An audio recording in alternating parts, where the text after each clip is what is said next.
This is GWN7 Local News. Tonight, detectives investigate a shocking sex attack in Broome. Still no information about what caused the horizontal falls boating incident.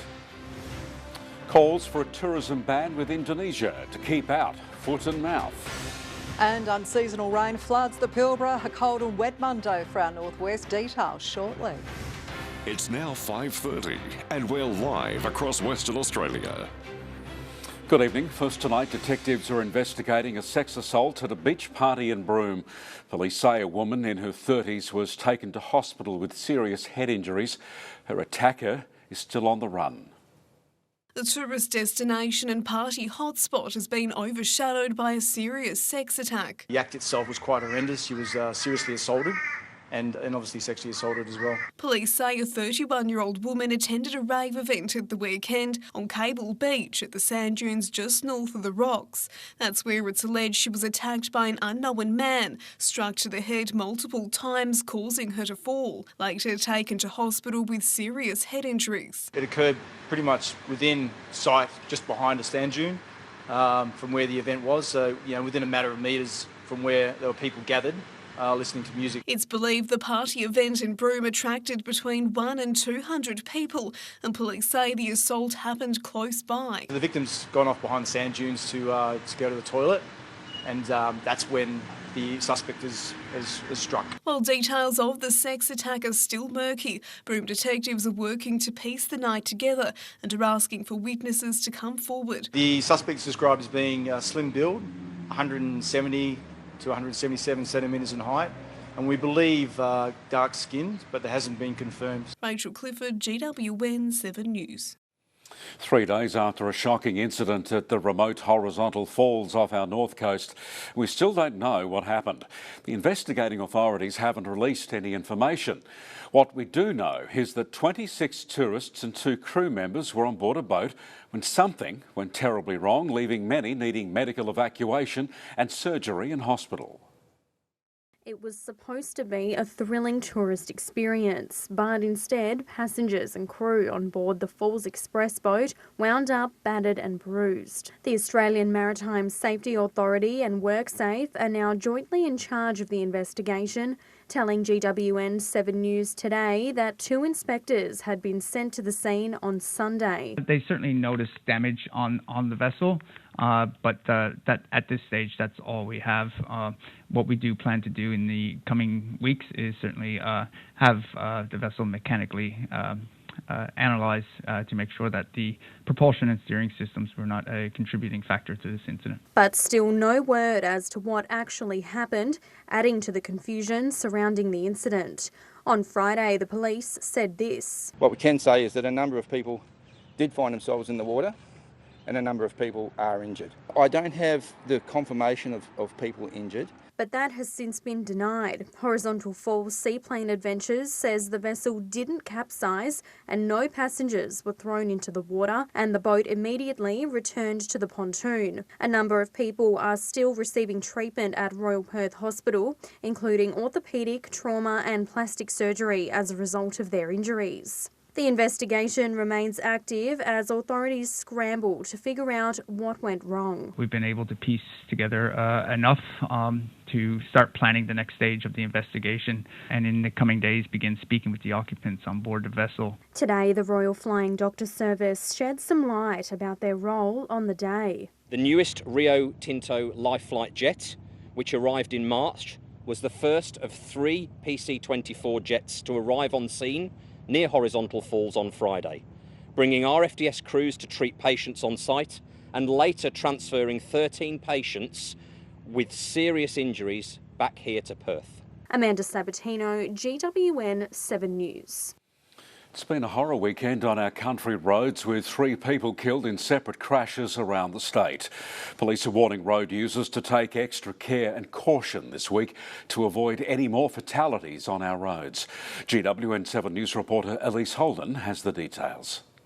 Noel, a 32-year-old man has been killed in a head-on collision with a truck in Mount Barker. Police say it happened around 10 on Saturday morning when his Toyota Hilux collided with a white Iveco International truck on Albany Highway. The 32-year-old died at the scene. A 56-year-old man, the driver of the truck, and a 74-year-old male passenger were taken to Albany Hospital with minor injuries. 15 minutes later, emergency services were called to another crash in Mount Barker after a man became trapped in his vehicle at the intersection of Chester Pass Road and Parongarup Road. He was flown to Royal Perth Hospital for treatment. Meanwhile, a 29-year-old woman was killed in a crash in Broome yesterday. Police say around 2 o'clock in the morning, a Toyota Hilux was travelling along an unsealed road on Fairway Drive near Littlefitz Drive in Billinga when the vehicle veered onto an embankment and rolled, killing the 29-year-old. The 20-year-old driver and 3 male passengers were taken to Broome Hospital with various injuries. A 15-year-old girl was also killed in a crash in Near Gabby on Saturday afternoon, 26 kilometres from Gingin. Police say around 20 to 1, a silver Subaru Outback was travelling west on Gingin Brook Road when it collided with a blue Holden Colorado near Colawa Road. The 15-year-old, a passenger in the Subaru, died at the scene, while both drivers were taken to Royal Perth Hospital with non-life-threatening injuries. A 48-year-old man and a 73-year-old man have also been airlifted to Royal Perth Hospital after their motorbikes collided on Pinjarra Williams Road in Marradong near Boddington. And a 43-year-old Collie man is recovering from minor injuries after he was hit with a car yesterday morning on Coalfields Highway and Throssell Street. Police are urging anyone with information or dashcam footage of any of the crashes to contact Crime Stoppers on 1800 333 000. Noel. Okay, thanks, Elise. A Geraldton Drug and Alcohol Support Officer has fronted court on drug-related offences. 50-year-old James Alexander Brockman appeared before the Geraldton Magistrates Court, charged with conspiring to possess a prohibited drug with intent to sell or supply, and possession of stolen or unlawfully obtained property. The charges came after Geraldton detectives uncovered 3.8 kilograms of cannabis and seized more than $10,000 in cash last week. Mr Brockman was remanded in custody and will reappear in Geraldton Magistrates Court on Thursday. WA farmers in the meat industry are calling for the government to ban tourism between here and Indonesia to keep foot and mouth disease out of Australia. The disease has spread quickly across Indonesia and agricultural groups here don't want Aussie tourists bringing it home with them. Australia's meat and livestock, a $60 billion industry that could all come crashing down if foot and mouth disease reaches here. Indonesia already in the thick of a devastating outbreak. Australia's 2 chief vets flew over today to help bring the disease under control. At home, concerns rocketing over a potential outbreak. There would be lockdowns between zones. There'd be massive numbers of animals that have to be put up for slaughter. It would be a really major catastrophe for West Australian industry.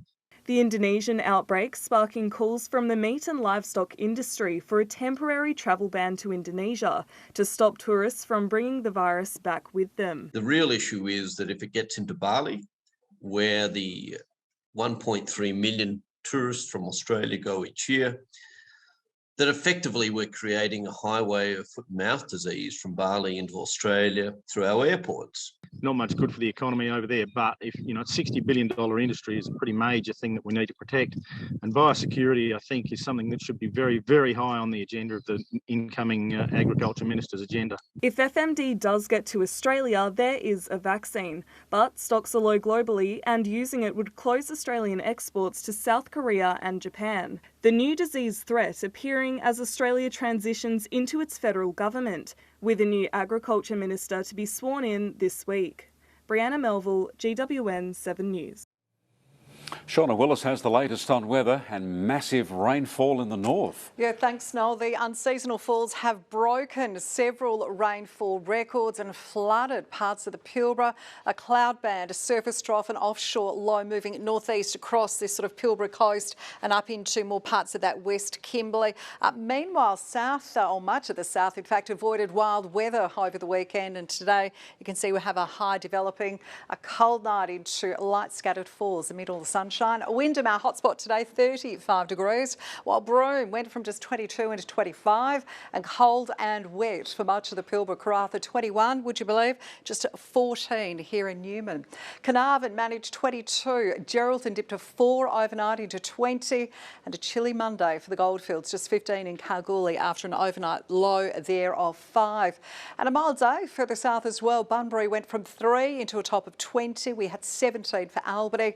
Our coldest place overnight was Cunderdin, 1 degree there, and Southern Cross 15 after 3 degrees. 138 millimetres of rain at Indy in the Pilbara. Karratha Airport has taken 75 mils. Look, massive amounts for the region up until 9 this morning. Rainfall rates are expected to start easing from the west overnight. Now, dry and warm at Alta One College in Kununurra today, and a little cooler for Mount Tarcoola in the midwest. Hello from Mount Tarcoola Primary School. Well done all, and I'll be back after sport with more on that northern deluge. Okay, thank you, Shauna. Also coming up, the new top cop in the Midwest Gascoyne. Steve Post is back where he started out.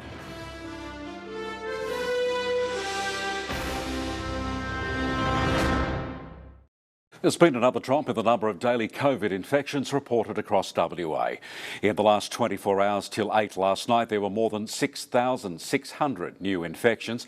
Currently, we have over 58,000 active cases, but those figures have been falling over the last week. We still have just over 300 people in hospital with COVID, but now just 10 in intensive care. As usual, Perth had the biggest number of infections, followed by the southwest with 533, and there were 150 new infections in the Great Southern. Last night's figures also included 4 deaths. A 28-year-old woman has been charged after a stabbing at a derelict hotel in Geraldton. Francis and Starr fronted Geraldton Magistrates Court this morning, charged with unlawful wounding. Police say they were called to the Batavia Motor Inn at around 5 o'clock last night, where a man was found with multiple injuries. It's alleged Ms Starr was drinking with others at the derelict building yesterday before a physical altercation broke out with her 33-year-old partner. The court heard the man allegedly pulled out a chunk of Ms Starr's hair and smashed the plate. Ms Starr then allegedly picked up a shard from the broken plate and stabbed the man several times, causing wounds to his head, chest and back. She was granted bail, but will reappear at Geraldton Magistrates Court in July. The Midwest Gascoyne region has a new police superintendent. Steve Post is the new man, and he comes to the job with over 3 decades with WA Police across a diverse range of areas. His hope is to create stronger relationships with the community.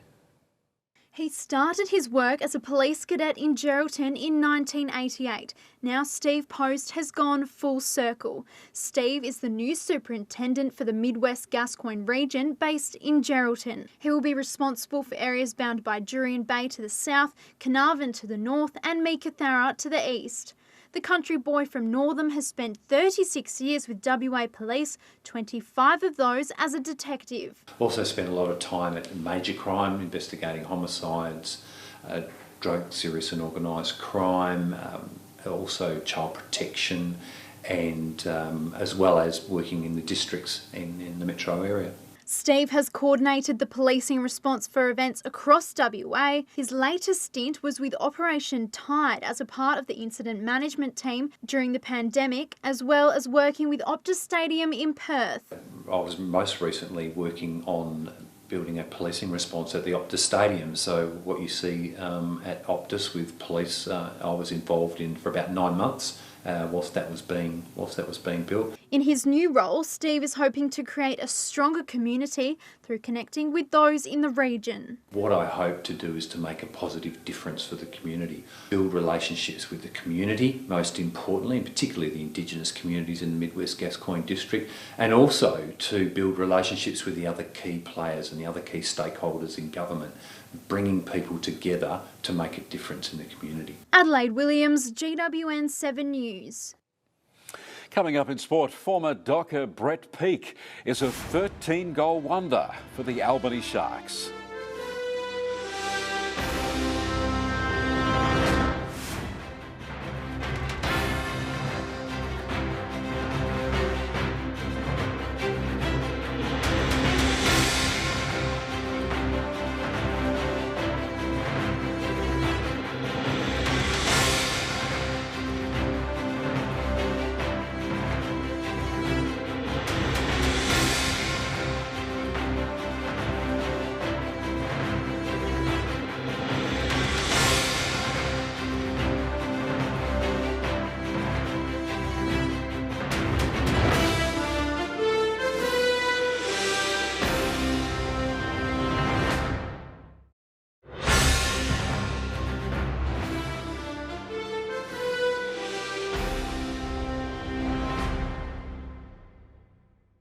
The Swans have confirmed they'll head to the tribunal to challenge a one-match ban on Buddy Franklin.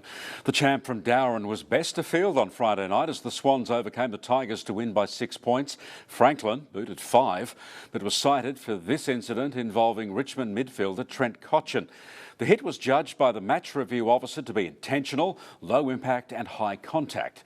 Sydney coach John Longmuir today said the club would be challenging the view that it was intentional.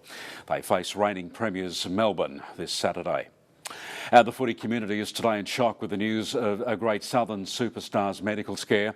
West Coast great Peter Matera from Wagen is recovering in hospital after suffering a severe heart attack late last night. The 53-year-old was rushed to hospital in country Victoria and reportedly had 2 stents inserted. West Coast today released a statement sending their thoughts to the family. Brother Phil and Premiership teammate Guy McKenna are set to travel to Bendigo to visit the champion in hospital. There were a number of memorable games of footy across country WA this weekend. One team in the Great Northern Footy League saw success for the first time since 2019, while to the south, former Dockers star Brett Peake wound back the clock with a vintage performance. 39 years old in a month's time, but still at the peak of his powers. Brett Peake bagged 13 for the Albany Sharks against Denmark. It's his 10th season since retiring from the Saints, and since then has played for 6 different clubs, including Bunbury and Dampier. Across the league, an inaccurate Royals went down to Mount Barker, while Railways beat the Roos. To the north, the Saints sent their Mullawar fans into a frenzy with their first win in 3 years, beating out the Rams by 15 points. Dale Williamson extended his lead on the all-time goal kickers list with another 7 as Brigades dismantled Chapman Valley, while the Blues handed the Rovers their first loss for the season. Further north, former Bulldog Zeph Skinner booted 8 goals for Luma as several teams flexed their muscles in the West Kimberley. Their 74-point victory, the smallest of the weekend. Greenback Kiefer Yu kicked 11 against the Bombers, while former Eagle Garrick Whedon was impressive in the Tigers' huge win over Towns. But the games were a lot closer to the south. Bunbury, the only team to win by more than a handful of goals, as the Tigers and Hawks just beat the Dons and Bulls. While Carey Park and HBL couldn't be separated, despite some controversy. A mistake on the scoreboard had the Panthers thinking they'd won by a point, before the umpires convened to confirm it was a 49-all draw. And in the Goldfields, Kalgoorlie City had a big win over Kambalda, while Railways was too strong for Boulder City. Lockie Byrne, GWN7 News. In basketball, the Geraldton Buccaneers remain undefeated after another strong performance at the weekend. But they're heading into a tough game on the road. Meanwhile, our other country teams had mixed results. Have been untouchable on home soil and proved their quality on away games. But now the test for the Geraldton Buccaneers is to keep their side injury-free as the season heads toward the halfway point. The Bucks put up a strong fight against the Eastern Suns at the weekend, winning 3 out of their 4 quarters. Malik Munier was the team's best asset as he tallied up 31 points, 5 rebounds and 5 assists. How did he hit that? The Geraldton Bucks provided a stunning finish for their home crowd, beating the Suns by 29 points. The last time the Bucks looked this good was in 2018, with 23 wins and just 3 losses on the board. At the top of the ladder, and they are a handful. Meanwhile, in the state's south, the Slammers men's and women's sides failed to back up their first wins of the season as they came up against the Warwick Senators. The informed visitors proved too strong, beating the Slammers men by 35 points and the Slammers women by 61 points. And the Goldfields Giants men's and women's sides were under the pump this round with a double header away from home. It was a tight clash for the men's side, tipping off against Lakeside Lightning. Oh, get that out of here! Oh, Greg says! With the home side pulling off a 5-point victory over the Giants. However, the Giants managed to rebound in their game against the Perry Lakes Hawks with a 12-point win, securing them a top 5 spot on the ladder. But the Goldfields Giants women's side were defeated in both of their games. Rachel Clifford, GWN7 News. Shauna Willis is back next with your weather forecast, and then ahead in 7 News. Australia's new opposition team confirmed, why it doesn't include Barnaby Joyce.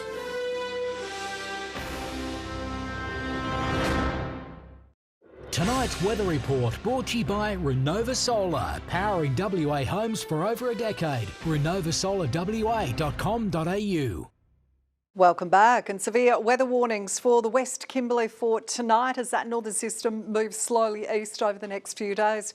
Heavy falls are expected to continue tomorrow through the West Kimberley. Otherwise, rain should be starting to ease west of that.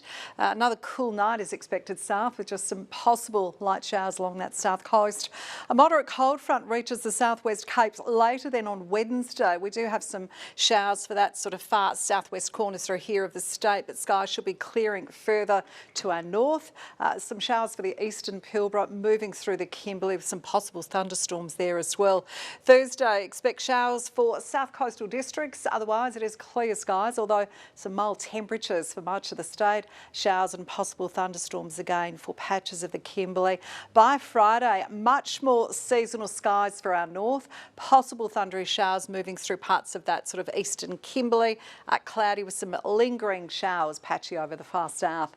It's mostly sunny for the northern Kimberley tomorrow, looking at 33 in Kununurra, but heavy falls in Broome, 27 there. Still wet and windy for Karratha, 22, and for Newman, rain with a very cool low of 12 degrees, low certainly. It's a partly cloudy 22 then for Carnarvon tomorrow. There is the chance of some showers through the Gascoyne, just 12 degrees in Meekatharra, partly cloudy and windy for the central west. Geraldton, 21. And partly cloudy into the southwest tomorrow, 19 for both Bunbury and for Busselton. Possible shower, just 16 for Albany. A cool Tuesday for us south. And we're looking around about 16 and 17 degree maximums right through the wheat belt tomorrow. Chance of showers then further through to the southeast, 17 for Esperance. And it is another very cool night and day for the Goldfields, just 15 in Kalgoorlie. Hazardous boating north, strong wind warnings reaching gale force through here off that Pilbara coastline. Conditions should be fresh off the Geraldton coast. Strengths for remaining western waters are looking light to moderate. On a swell reaching 4 metres on southern waters, we're looking at strengths from 10 up to 20 knots in parts. Now, it may be cool in the west, but spare a thought for Canberra. A wet and windy 9 degrees here tomorrow. Now, that is Perth's overnight minimum before a partly cloudy 20. Good night. Thank you, Shauna. And that is GWN7 News for Monday, the 30th of May. You can watch any of tonight's news reports again by logging into the 7 Plus app on your smart TV or phone. 7 News from Perth is next from your local news team here. Good night, Western Australia.